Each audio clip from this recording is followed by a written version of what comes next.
Pan India rebel star Prabhas హీరోగా young and talented దర్శకుడు నాగశ్విన్ తెరకెక్కించిన అవైటెడ్ పాన్ చిత్రం కలికి 2898 ఏడీ కోసం ప్రేక్షకులు ఆశగా ఎదురుచూస్తున్న సంగతి తెలిసిందే. మరి ఈ చిత్రం కేవలం మరికొన్ని రోజుల్లోనే బిగ్ స్క్రీన్స్ని టచ్ చేయబోతోంది. అయితే ఈ గ్యాప్లో అంతా ఇండియాలో బుకింగ్స్ కోసం ఎదురుచూస్తున్నారు. కానీ ఓవర్సీస్ మార్కెట్లో ఈ సినిమా బుకింగ్స్ ఎప్పుడో మొదలు కాగా రికార్డ్ బ్రేకింగ్ రెస్పాన్స్ అందుకొచ్చింది. ఇక ఇదిలా ఉండగా ఈ సినిమా ఐమాక్స్ వెర్షన్లో కూడా రిలీజ్ నార్త్ అమెరికాలో గ్రాండ్ లెవెల్లో చేస్తున్న సంగతి కూడా తెలిసిందే. అయితే ఈ ఐమాక్స్ వెర్షన్లో కల్కి సినిమా అక్కడ ఆల్ టైమ్ రికార్డ్ రిలీజ్ కాబోతున్నట్లుగా వినిపిస్తోంది.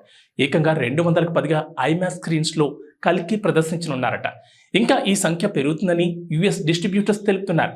మొత్తానికైతే ఒక సెన్సేషనల్ రిలీజ్ కల్కికి యుఎస్లో దక్కుతుందని చెప్పాలి.